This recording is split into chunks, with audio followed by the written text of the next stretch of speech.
Pappas? Yes. Mr. Girth? Yes. Mr. Jackson? Yes. Welcome, everyone, to the May 15th, 2014 regular meeting of the Board of Township Trustees of Anderson Township. Please join us for the most important thing we're going to do today, and that's the Pledge of Allegiance.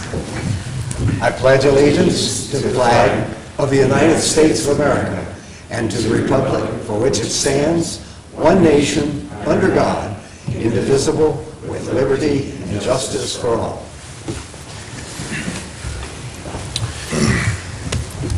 Make a motion to adopt the agenda to include appropriation changes and monthly financial reports.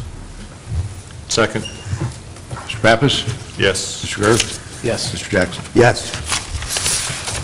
Presentations, recognitions, and other things. We have none this evening. Thank you. We have none? We have none. Okay. We'd like to, but we have none. Thank you. Wow. Peter, it's hard to believe that it's at 6:03 and you're up. Legislative update, our state representative, Peter Stelper. Good evening, sir, and I'm glad that I got the memo on the yellow tie today. Pete, nice tie. Appropriate. Yes. It's really sharp. Thank you for having me here again, and I will keep it brief. We were able to pass 277 out of the House yesterday, the annexation bill.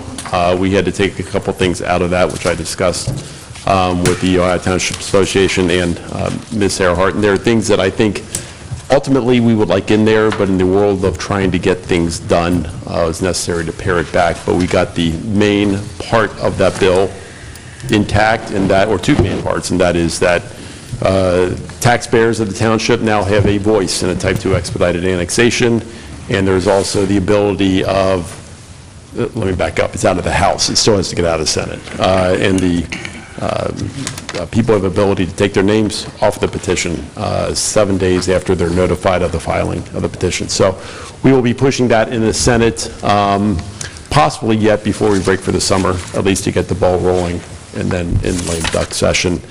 We are working on the energy efficiency bill, which is in the paper. It's in the paper a little bit more in Columbus than it is down here, but it is still something that's discussed. We're going to be putting a freeze on the mandates for energy efficiency and renewables and all that stuff. A lot of us would like to see them go away entirely, but this will put a freeze on it and then throw it to a study committee to make further recommendations.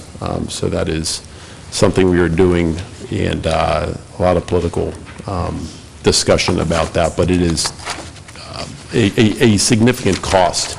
We think it's a hidden cost, but it's a cost to the to homeowners and business owners. The last thing I will address is at the request of a couple people in the TAC advisory board with respect to House Bill 204, which is out of committee but sitting below the black line, not yet scheduled for a floor vote. It's my hope it never does get scheduled for a floor vote, and that has to do with changing the driver's license for a probationary period, what they can and cannot do.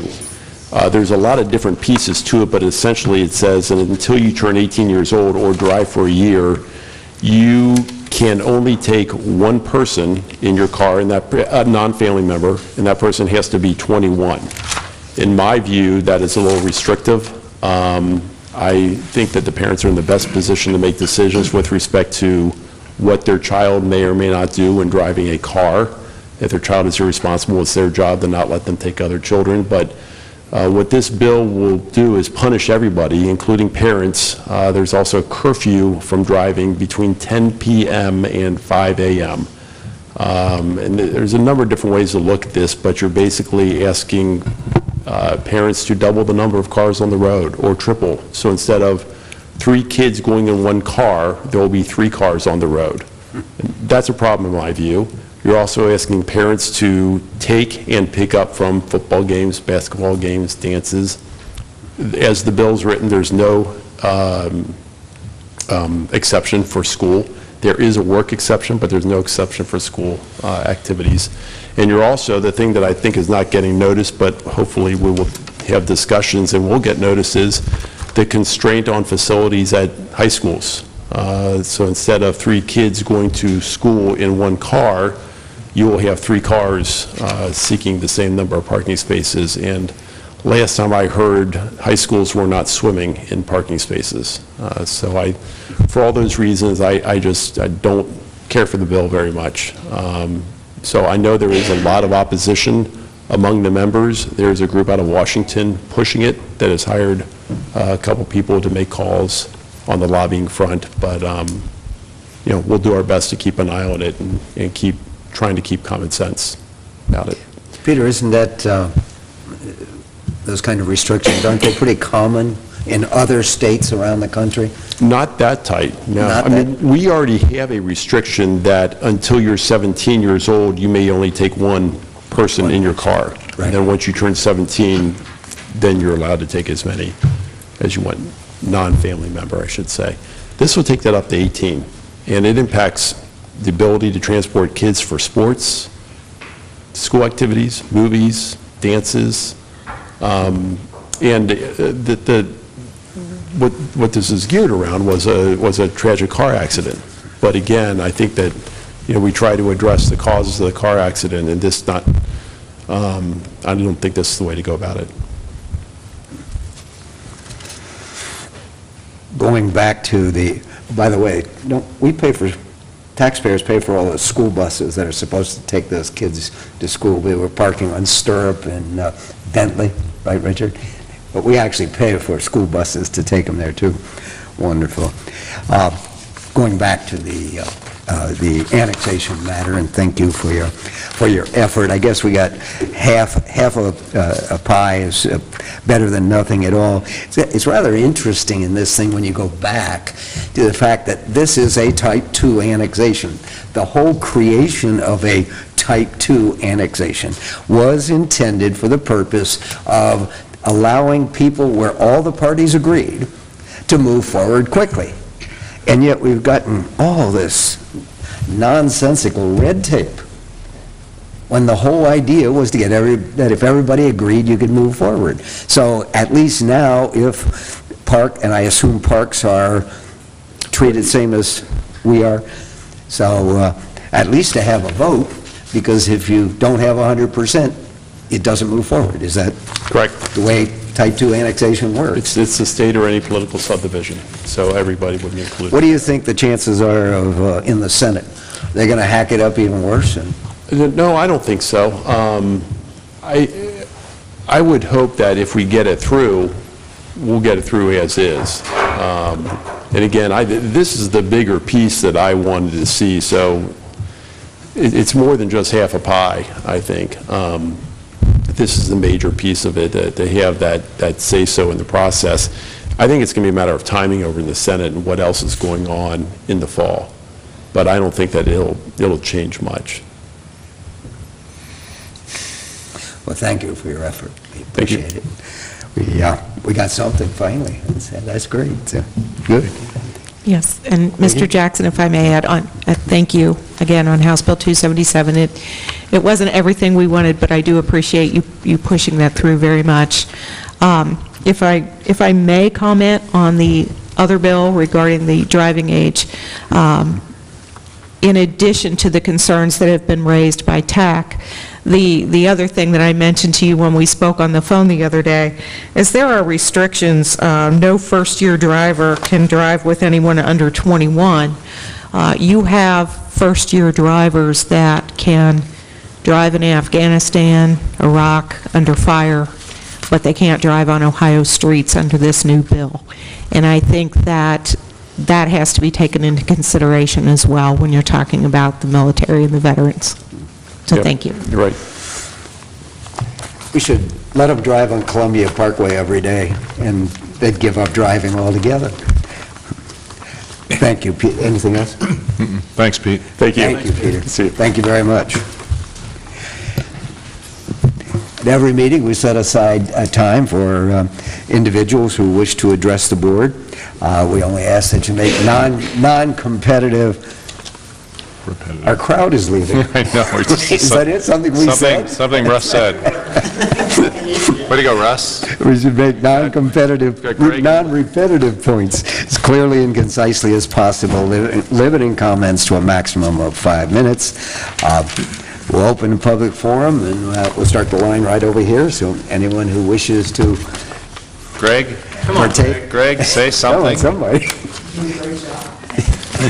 Greg, is that a cowbell in your jacket I see? Matt, just get ready. There being no one who wishes to come forward, we will close the public forum portion of the meeting and move on to trustees' comments. Mr. Girth? No comments. Got nothing. Just one brief one. I just give you a little history. A number of years ago, for a number of years, I had the great fortune to be asked to speak to various school classes from second grade up to seniors, and it was always fascinating because the kids were so interested in the topic. Unfortunately, and what always frustrated me is that I could never get any real interest in the school district to take an active role in the topic of township government. And what we found was that many of the teachers didn't live in Anderson, so they couldn't teach the kids anything about township government. Well, finally, action on a part of Mrs. Rice and Mrs. Earhart and Molly and our staff. We've started a process here that's just absolutely wonderful, and we're going to talk about it a little later, but I just wanted to say thank you for the effort that you all and the excitement that you all have put into this project. It will continue to grow, and that is really good for our community, so thank you. Thank you all, everyone who's involved, and all the rest of the staff. And I know you put a lot of time and effort into it, so thank you very much. With that, we'll move on to our fiscal officer, Mr. Kenneth Dietz. Thank you. First of all, we have some minor appropriation changes within fund.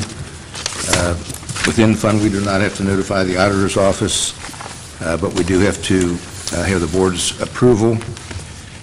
They are minor.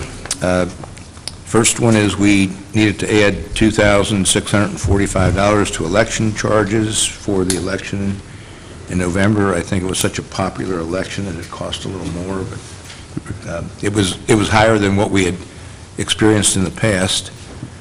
The other change is the sheriff's color copier died, so we are moving... Natural causes, I hope. What'd you do, Matt? We're moving the color copier that's in planning and zoning area, which has been used extensively, but still has some life to it, to the sheriff's offices, and we need to purchase a color copier for planning and zoning, $11,500. It is a refurbished copier, Mr. Pappas. It's one heck of a copier. It's used extensively.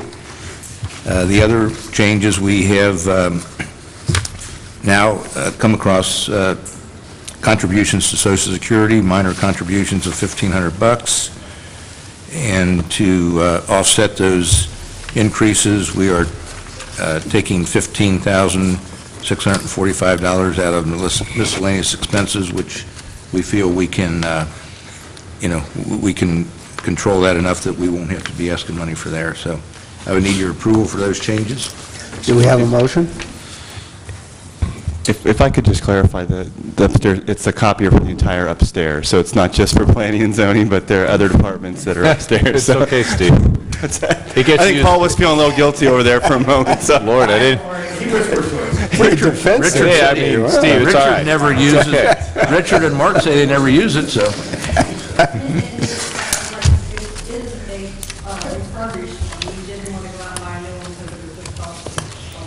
Which is amazing, that a new one. Okay, only 90, What does a new copier cost? only 90% of it's used by planning and zoning. I want to change businesses. What does a new copier cost? 20,000.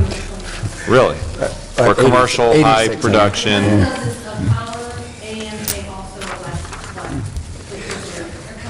There it is, it scans. Thank you, Paul.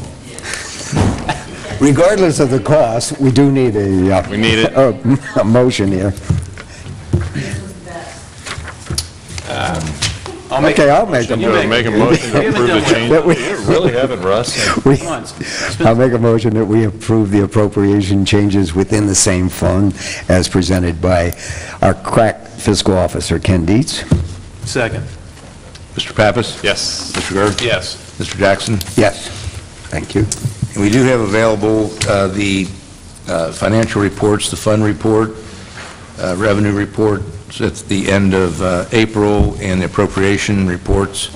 I would say that we received our tax settlements for the first half real estate collection from the county, and our projections, estimates on our revenues are really close to what we have received, so feel confident that we'll be right in line at the end of the year on the real estate revenue projections. The Thank you. real excitement was having to sign that purchase order for the money that goes to the school district. Yeah, we just did. Yes, I saw that. Yeah, they got your... A lot of zeros there. That'll get your attention. Good, thank you. Mr. Dietz? Thank you. Law Director? I have no Margaret? report. No report. Okay. Great meeting. Planning and zoning, Paul Drury? Aha, we're 2 for 2. Sheriff's Office, Lieutenant Matt Guy. Good evening. I just have 2 brief items. Before you should see that there were a request for liquor permit. The first one is a request for R&C Premium Pizza LLC, doing business as Mio's Pizza and Patio at 8298 Clough, Unit Number 6. The Sheriff's Office has no objection to this renewal. I would move that we not object to a liquor license request for R&C Premium Pizza LLC, DBA, Mio's Pizza and Patio, located at 8298 Clough Pike, Unit 6. Second. Mr. Pappas? Yes. Mr. Gerth? Yes. Mr. Jackson? Yes, that's a D3, by the way. I wonder if we could, from now on, include in the resolution what it is we're approving, because they are different. The next one will be a D5, that was a D3. Thank you. And the next we have is another request for liquor permit for Anderson Pub and Grill LLC at 8060 Beachmont. We also have no objections for this application. Thank you. I would move that we not object to a liquor license request for Anderson Pub and Grill LLC, located at 8060 Beachmont Avenue. Second. Mr. Pappas? Yes. Mr. Gerth? Yes. Mr. Jackson? Yes. And that's all I have this evening. Thank you, sir. Thank you. Public Works Department, he's probably going to spend some money. Well, it's hard to compete with copiers and liquor permits, but I'll do what I can. I just have one item before the board tonight, and that is to allow us to move forward on Operation Center Phase B. On April 15th, we took in bids. 4 bidders competed for this phase of the project. Again, this is the finish-up for last year. Phase A occurred on the east side of the building and around the senior center. This would allow us to move to the west side, which would encompass the current recycling center, Public Works parking, and sheriff parking. But this would allow us to pave and do the lighting to finish off that complex. So what you have before you is a recommendation to award J.K. Muir based on his low bid and based upon due diligence by our office. Do we have a motion? Yes, I move that this board hereby accept the bid of $232,315 from J.K. Muir Corporation, deemed to be the most responsive and responsible bidder for the Operations Center Phase B project in accordance with the bid plans and specifications, together with a 10% contingency for maximum appropriation of $255,547 in TIF funds. Further, this board hereby authorizes and directs the Township Administrator to give timely notice of award to the contractor and, after consultation with the Law Director, to enter into the contract with J.K. Muir Corporation in accordance with their bid for the Operations Center Phase B project. Second. Wow. Discussion. Richard, I was amazed at how, for the first time in a long time, how close Yeah, they were really close. all the bids were. They were very tight. Yeah, which is, there wasn't that It's still a tight bidding market across the board. We're seeing, 2 or 3 bids that are very competitive, and then, of course, your outliers, which are usually the ones that either have a lot of work or they're just trying to throw a bid in just in case. But, yeah, the bids are still extremely tight. That was really tight, looking at the 4 numbers. And all below the estimate.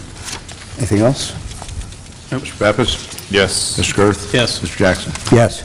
Thank you, that's all I have. Thank you. Fire and Rescue Department. Chief Wilbur? Nothing? Okay. Township Administrator, Mrs. Vicki Earhart. Good evening, Mr. And Severs. others. And others. Mr. Severs has the first couple of items. Thank you. Good evening, and others. I do have a yellow tie on, by the way, too.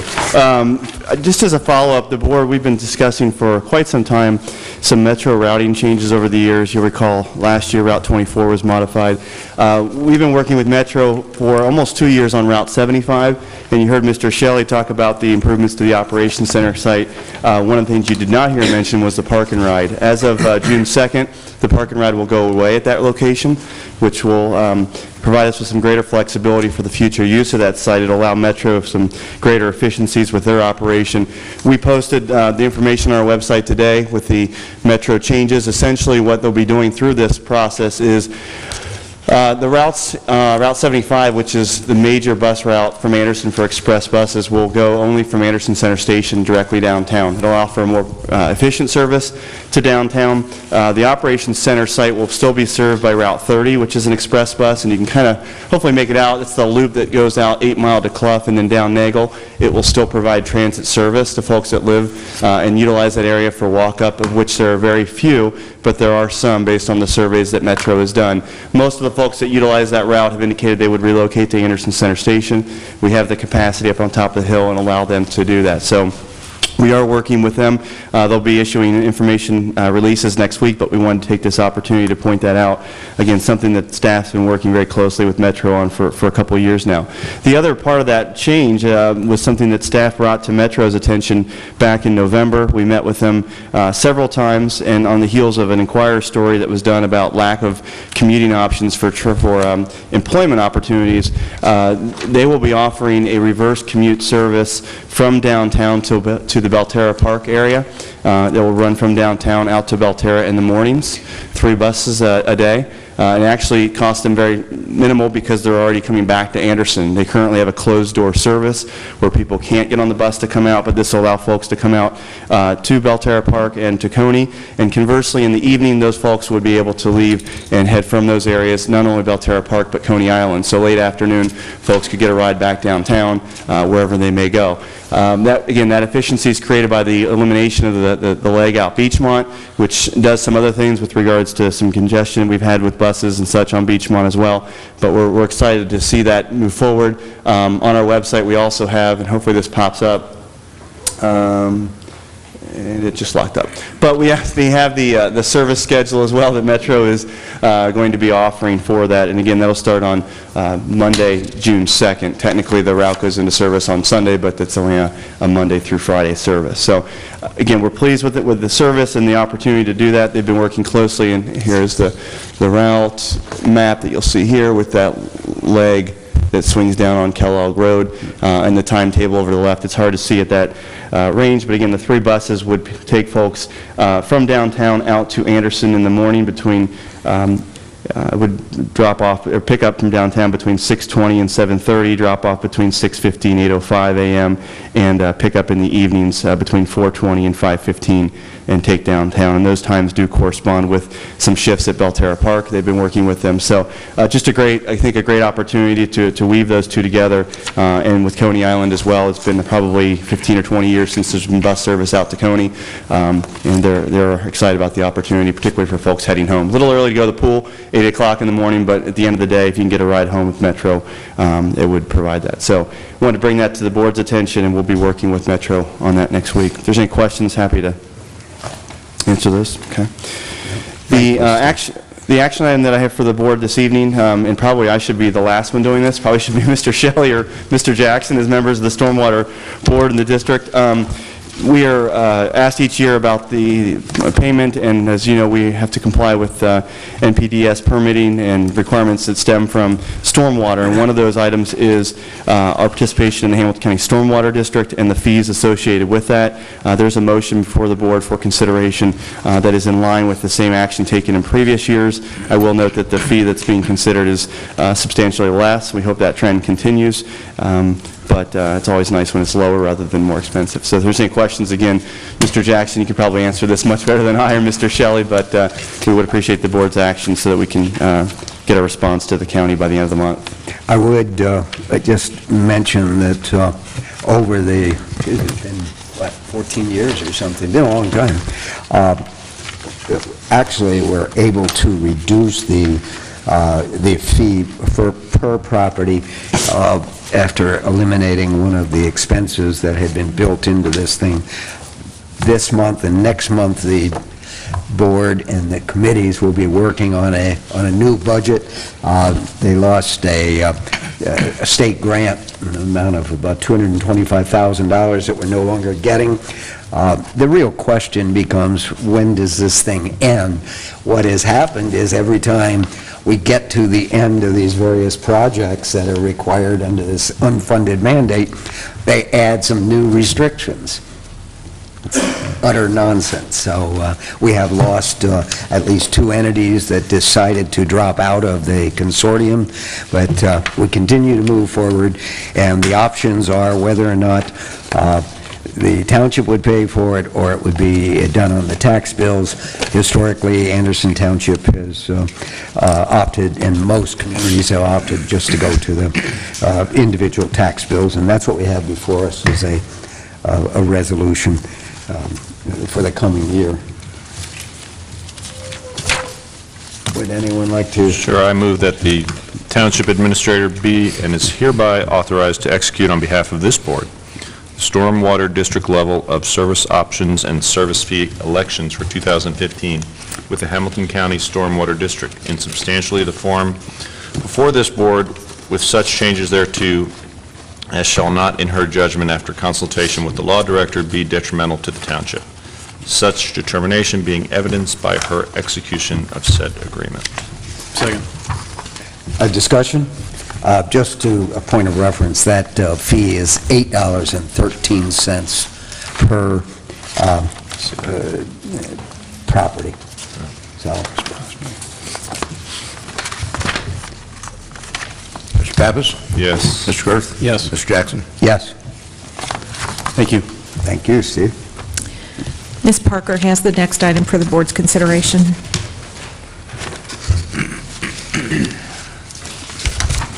Under the board's ongoing guidance, staff members continue to look for ways to reduce our overall expenditures.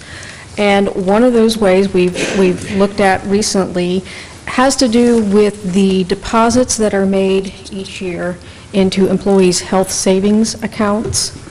What I am proposing is, this is a program through United Healthcare, an insurance carrier, that those amounts be reduced by either $300 or $600, depending on the plan design.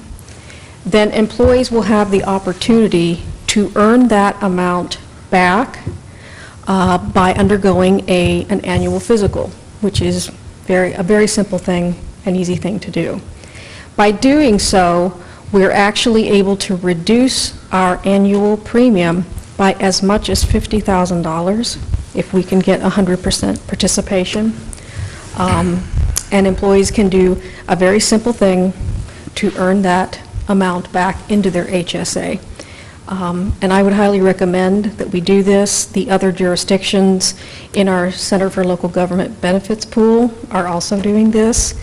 And I think it's the wave of the future to get more employee engagement into preventive management, disease management, and wellness overall. So I'm happy to entertain any questions you may have. Otherwise, I would ask for the board's approval to move forward with this. And some people have already done this, right? Yes, a significant portion of our employees, they're all in the fire department for now, have already completed an annual physical. So a third of our employees are already there, and I will very happily work through any issues with the other employees. I've joked that I will get the senior center van, and we will all load up and go get our physicals if that's what it takes. We have a motion? Yeah. I'll make a motion to authorize the reduction of the 2014-15 employee health savings account deposits by either $300 or $600 according to each employee's plan design. Employees have the opportunity to earn back that reduction by completing an annual physical examination. Second. Any discussion? Mr. Pappas? Yes. Mr. Girth? Yes. Mr. Jackson? Yes, thank you. Suzanne, thank you. Thank you. The last item before the board this evening revolves around a supplemental agreement for police protection services with the Hamilton County Sheriff's Office. A number of months ago, I came before the board and asked for authorization to renew that agreement for one more year. At that time, we were under the impression there would be no increase for the cost of that one additional officer, but I have since been informed through their collective bargaining that the officers received an increase, a well-deserved increase, which is being passed on to the township through that contract. So there is a motion before the board that would recognize that increase based on the board's previous action. I move to approve the increase in the cost of services to be provided under Agreement Number 1 to Agreement for Supplemental Police Protection Services, authorized by Resolution Number 14 hold on a second, 0320-21. Very good. Eyes are failing. Here you are, fold it up here. Get a little farther. Second. Any discussion? Copier. Mr. Pappas? Yes. Mr. Girth? Yes. Mr. Jackson? Yes. Is this the new copier? 'Cause Thank you. That's all we have for the board this evening. Thank you. Anything else? You're going to tell us about the farmers market opening a week from Saturday? Well, I think you Party just at did. Plaza? I think you just did. We do have, our summer postcard is in the works. Mr. Severs and our communications consultant are putting the finishing touches on that, and it will be hitting homeowners' mailboxes here shortly. Excellent. Thank you. Anything else? I would remind you that our next regular meeting is June 19th, 6 p.m. If you have any questions, call 688-8400. And with that, entertain a motion to adjourn. I'll make a motion to adjourn. I'll second that motion. Any discussion? No. Mr. Pappas? Yes. Mr. Girth? Yes. Mr. Jackson? Yes, thank you. Thank you all for coming.